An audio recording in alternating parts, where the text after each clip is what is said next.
Hi, this is Steven from Fate and Football with a Week 2 2017 lineup review of my DK Cash lineup. This lineup did fairly well.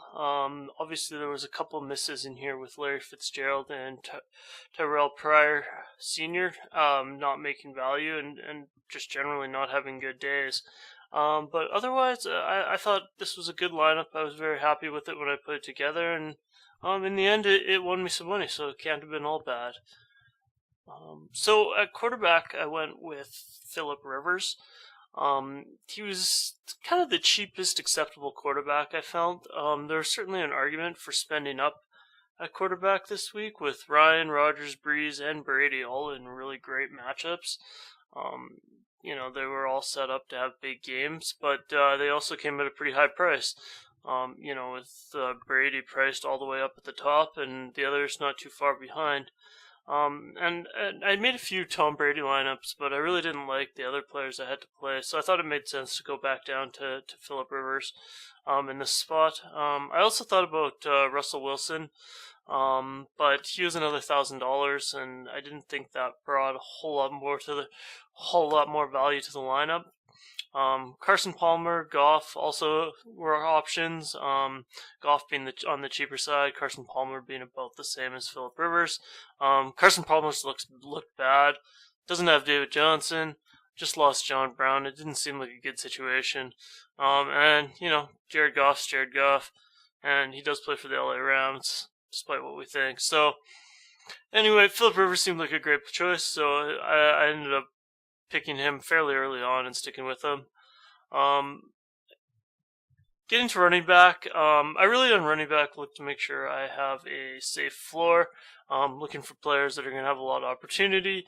Not in a timeshare where they might only get 40% of the touches on a given day. You can see from the lineup, Melvin Gordon, Kareem Hunt, and Ty Montgomery all made this lineup.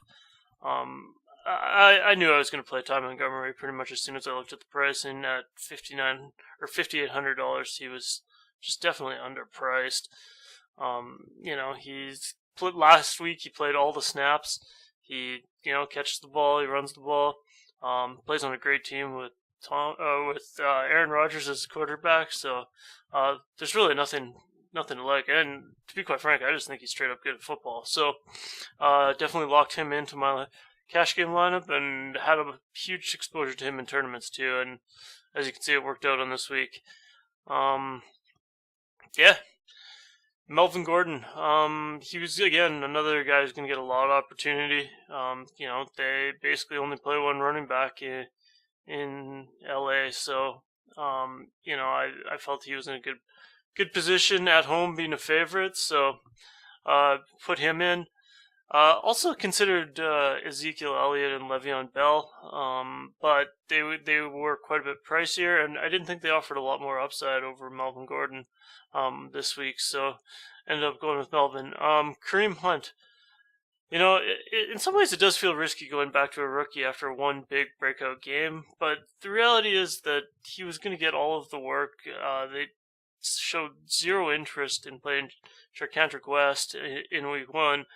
And, after the big game, it was fairly clear that they just wanted to give him the ball. So, he was in a good matchup. So I thought, it made sense to roll him out, and 6,800 seemed like a good price for, a home favorite that was going to get all the work.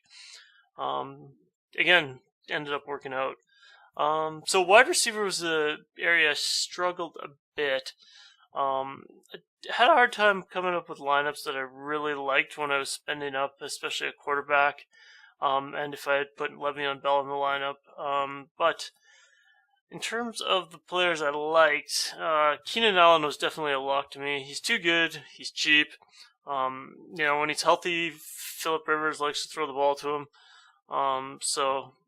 In week 1, he had a good number of targets, and it seemed like even though he didn't necessarily produce a lot of fantasy points, it seemed like a great spot to bounce back and deliver a good fantasy day, which in the end he ended up doing. Larry Fitzgerald, after week 1 where he had 13 targets, but only finished with 6 catches for 74 yards, it seemed like he was a lock to have another, have a big game against just a terrible Indy defense. Especially with John Brown and David Johnson out. They have to throw the ball to someone. So it seemed like a good situation for Larry Fitz, but didn't get too many targets and just wasn't able to deliver. So, it's going to be tempting to play Larry Fitzgerald going forward. I think his price will be low, but I'm not sure they're going to be good spots.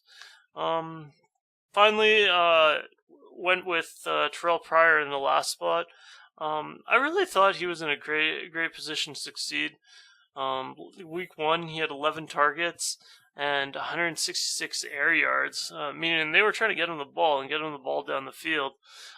Didn't necessarily work out in week 1, but it seemed to me that they had a lot of intent to get Terrelle Pryor the ball. So I thought he was going to have a lot of opportunity. Had a fairly safe floor. Against the Rams, it seemed like a good spot to put up a big number, but didn't end up working out. I think Jermaine Johnson seemed to shadow Terrell around a good part of the field, and he didn't get quite as many targets. That said, I think better days are ahead for Terrelle Pryor. He's a freak of an athlete and a good receiver, so I think his day will come, and I'll definitely looking to get him back in my lineups on some good matchups. So other receivers I considered were Julio Jones. I thought he was in just a great situation to smash against Green Bay, who's just horrible. And when he decided to, he did. But they really, once they had a big lead, didn't look to Julio too much. He's getting a little bit older. I think it makes sense to not lean on him unless it's really necessary. Keep him healthy. Thought about JJ Nelson. He's done well when John Brown's been out. Carson Palmer, for all his flaws, likes to push the ball down the field. It seems like a good spot. He did deliver, but I'm not sure that's something we can count on from JJ Nelson. So don't feel too bad not putting him in the lineup. I did notice a lot of the high stakes guys had him in there. So maybe that's a spot I need to take a second look. Macklin, he had a big day too, but I'm not. It didn't seem like a great spot for me for Macklin, so I ended up passing. The one I do regret passing on, I think, is Emmanuel Sanders. 5,200 for a receiver as good as him, and in Denver they really only have 2 players to throw to. Demaryius Thomas and Emmanuel Sanders, and so he's gonna get 9, 10 targets with relative frequency. So, he scores touchdowns. So I regret not putting him in the lineup. I think that's a play I missed on. And they were playing Dallas, whose secondary is not great. Tight end, Coby Fleener. I mean, you never get excited playing Coby Fleener, but plays with Drew Brees. Was in a great matchup with a huge implied total for the game. It just seemed, and he was too cheap, like at $3,100. He was definitely not going to kill your lineup almost regardless of what you did. Luckily, he caught that late touchdown, so that it saved his day a bit. But even still, I mean, the 6 points wouldn't have been a total disaster. Thought about Charles Clay, or possibly spending up to Ertz, Kelsey, or Graham. Probably Ertz being my favorite of that bunch, just because he was in a good spot against KC, especially with Eric Berry hurt. And Eric Berry's a beast against tight ends, but it just was with him out of the lineup. I didn't think KC would have an answer for Ertz. He was probably going to be my option if I had some extra money left over for the tight end.